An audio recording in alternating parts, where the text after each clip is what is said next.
A new global report has put India's wealth divide back in focus. The World Inequality Report 2026 says India remains one of the most unequal countries, with a large share of the country's wealth and income concentrated at the very top.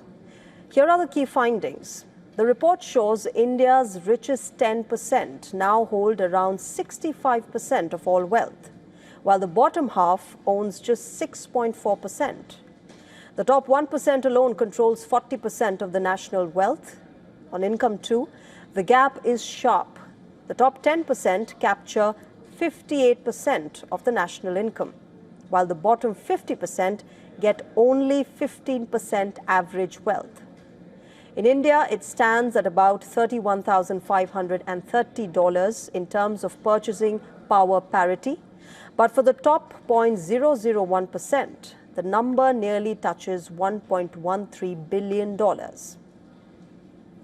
Now, the report states that India's inequality runs across income, wealth, and gender. Average income per person is about $6,984, but women earn just 61% of the men for paid work, and only 32% when unpaid care work is counted. India has also slipped in the global income distribution. Most Indians today sit in the global bottom 50%.